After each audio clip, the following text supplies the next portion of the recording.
In a sample of 800 students, the mean weight and standard deviation of weight are found to be 50 kg and 20 kg respectively. मतलब mean 50 है और standard deviation 20 है. On the assumption of normality, what is the number of students weighing between 46 kg and 62 kg? 46 kilo और 62 kilo के बीच में कितने लोग रहेंगे? 800 में से. Given the area of a standard normal curve z is equal to 0 to z is equal to 0.2 is 0.0793 and z is equal to 0 से z is equal to 0.6 तक 0.2257. ये टेबल की वैल्यूज ने दे दी है. मैं बता रहा हूँ कैसे करने का. सुनो, सबसे पहले ये सब कर्व ड्रॉ करने का रफ में. मीन कितना है? 50. स्टैंडर्ड डिविएशन कितना है? 20. कहां से कहां चाहिए? 46 से लेकर कहां तक? 62 तक के बीच में चाहिए. अब है ना, यहाँ पे z 0 होता है हमेशा. यहाँ पे z होगा 62 माइनस 50 डिवाइड बाई 20. तो ये 12 डिवाइड बाई 50 होगा 1.2. अब ये 1.2 आया ना z, तो ये टेबल में 1.2 के सामने एरिया कितनी है?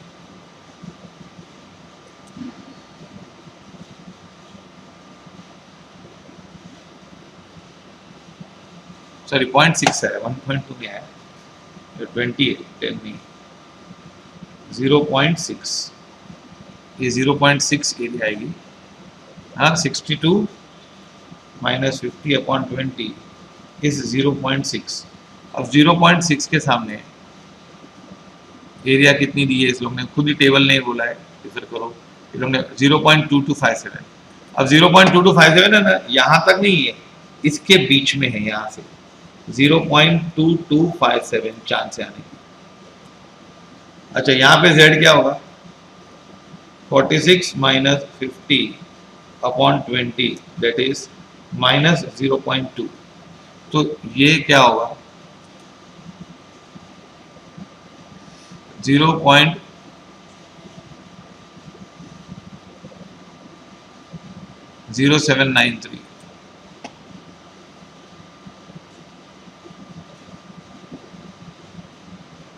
बराबर है. यहाँ पे नेगेटिव होगा तो भी ऐसे ही सेम लेने का, पॉजिटिव लेके करने का.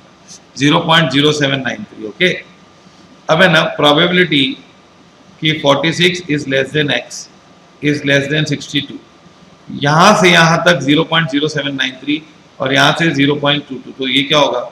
0.0793 प्लस 0.2257.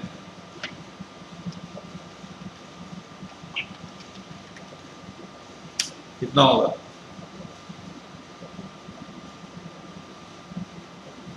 0.3053. बराबर.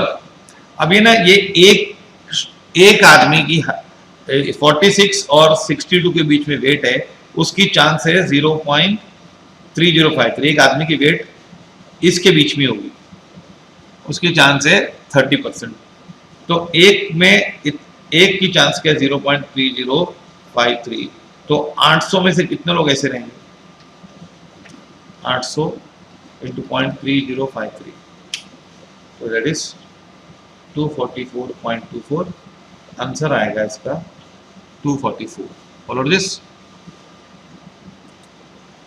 देखो ऑप्शन है हमारे पास. हाँ हाँ है ना ऑप्शन, क्यों नहीं है? 244 ऑप्शन है हमारे पास. Follow this. आया समझ में? यस और नो?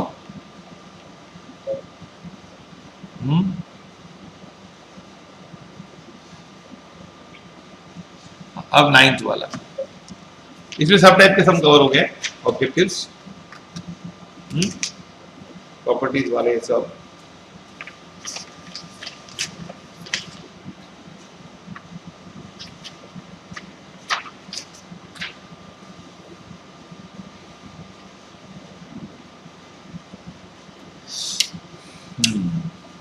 जस्ट अ मिनट, हाँ ये चलो पढ़ते हैं.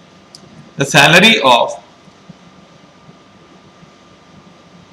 workers in a factory is known to follow normal distribution with average salary of 10,000 and standard deviation as 2,000.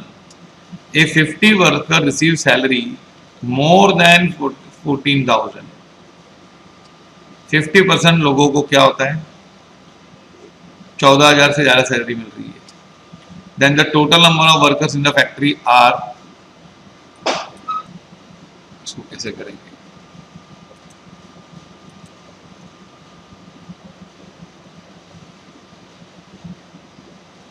what is the average salary, 10,000. बात इसमें 14,000 पे रखी है. यहाँ पे 50 लोग हैं क्या, 50 लोग हैं टोटल. अब यहाँ पे ना स्टैंडर्ड डेविएशन कितना बोला इसने, स्टैंडर्ड डेविएशन ने बोला है कितना, 2,000. तो यहाँ पे Z क्या होगा, 14,000 माइनस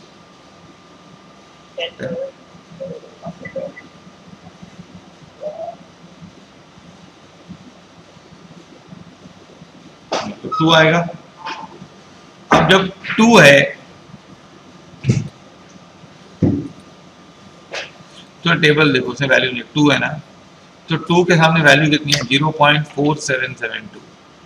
कितनी वैल्यू, 0.4772. अब यहाँ पे, यहाँ से यहाँ, तो 14,000 के ऊपर वैल्यू क्या होगी, 0.5 माइनस 0.4772, बराबर.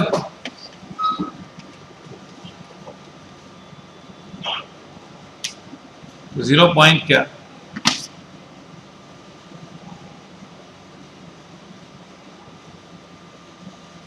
पक्का. ये कैसे आया, 50 आदमी छोड़ दो, यहां पे चांस है ये Z2 आया, ये Z इज इक्वल टू 2 आया. 2 मैंने टेबल में देखा तो एरिया बताता है 4772. यहां से यहाँ पूरा सेकंड पार्ट में 0.5 होता है, तो यहाँ की एरिया अबाव 14,000 क्या होगी, 0.0228 है ना. तो एक में से 0.0228 है. यहाँ पे 50 आदमी है, तो टोटल कितने आदमी होंगे, 0.50 डिवाइड बाय 0.0228. तो आंसर आता है 2192. 50 divide by into 1 divide by 2192.98, that is 2193 answer आता है. ऑप्शन 2193, यस ऑप्शन ए है हमारे पास 2193. फॉलो दिस, यस और no.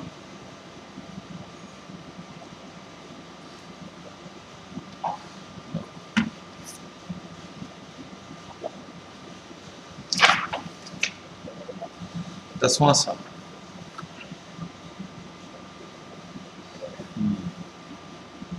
for a normal distribution with mean 500 and standard deviation 200, what is the value of k so that the interval 500 comma k covers 40.32% of the normal curve, given that cumulative z 1.3 is 0.9032. और सुनो, पहले जो लिखा है ना, जो दिया वो लिख दो. मीन क्या है, मीन कितना है, 500, और ये के है 500 प्लस के है ना, यस और नो. 500 से के तक है कि नहीं. स्टैंडर्ड डिविएशन 200 है, 200 लिख देना वहां पे, 120 नहीं 200 कर देना वहां पे. अगर 120 प्रिंट हुआ है तो 200 कर दो. अब है ना, यहाँ पे एरिया कितना है, 40.32 यहाँ से यहाँ. और ये लोग बोलते हैं कि अगर यहाँ से यहाँ गिनेंगे पूरा स्टार्टिंग से तो ये 0.5 होगा, तो यहाँ तक की पूरी एरिया है ना, ये हो जाएगी पूरी एरिया. अगर गिनूँ तो 0.5 0.9032 हो जाएगा ना, 0.4032 है यहाँ पे, वापस देख लो, ये देखो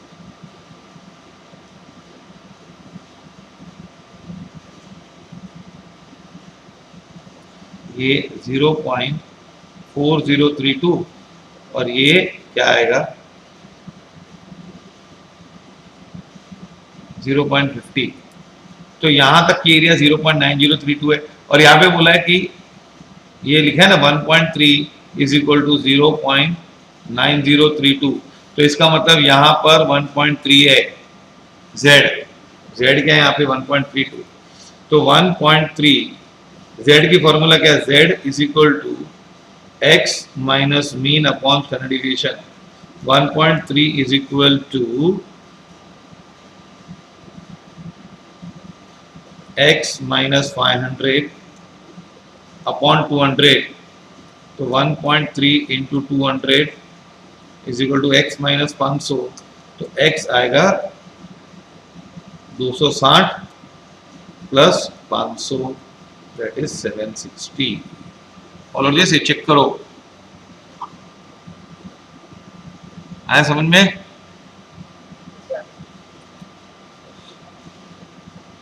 ना ये सब मैथ्स के मतलब सम्स पूछ रहे हैं लोग, और ये कुछ टफ सम नहीं है। 11th one, the average weekly food expenditure of a group of families has a normal distribution with mean 1800 and standard deviation 300. What is the probability that out of 5 family belonging to the group, at least one family has weekly food expenditure in excess of 800? इससे मुझे 5 family में से एक का खर्चा 1800 से ज्यादा होगा। पहले एवरेज कितना बोला है 1800 और स्टैंडर्ड डिविएशन कितना बोला है 300। ये देखो, नहीं देखो, ये है ना बाइनोमियल और पैसे दोनों कंबाइन करके दिया है। ये 1500 दिया है एवरेज और कट ऑफ 1800 भी बोल रहा है, बराबर ना? ओके, 1800 भी बोल रहा है। अब है ना, यहां पे z क्या होगा 1800 minus 1500 divide by 300 that is 1। अगर ये z 1 है तो यहाँ पे एरिया आती है 0.3413, बराबर। और 1800 से ऊपर होगा 0.5 माइनस 0.3413 दैट इज 0.1587। आया समझ में? यस और नो? अच्छा, यहां पर अगर हम 0.5 लेंगे तो probability expenditure is less than 1800 is 0.8413। 1800 से कम खर्चा है ना, ये भी 1800 से कम है, ये भी 1800 से कम है, and probability expenditure is greater than 1800 is 0.1587। तो इसको है ना हमको ग्रेटर देन चाहिए ना, नहीं क्या चाहिए, 4 में से एटलीस्ट 1 का एक्सपेंडिचर ज्यादा होना चाहिए। तो हम लोग इसको बाइनोमियल में कन्वर्ट करते हैं कि expenditure greater than 1800 is success, तो इसको हम पी लेंगे। एक्सपेंडिचर लेस देन या इक्वल टू 1800 इसको हम लोग क्यू लेंगे। P is equal to 0.1587 and Q is equal to 0.8413।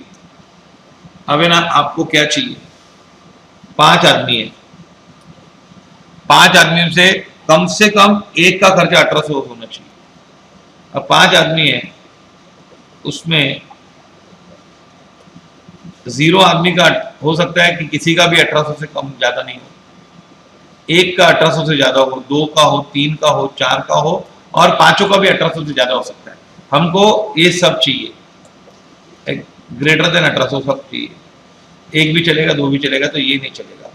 तो probability of zero success is 5C0 into 0.1587 raised to 0 into 0.8413 raised to 5. इसका आंसर हम निकालते हैं. ये 1 into 1 2 3 4 5 4 to 1 4 5 आता है. तो प्रोबेबिलिटी एटलीस्ट 1 सक्सेस, ये 0 सक्सेस की चांस थी 1 माइनस 0.42145.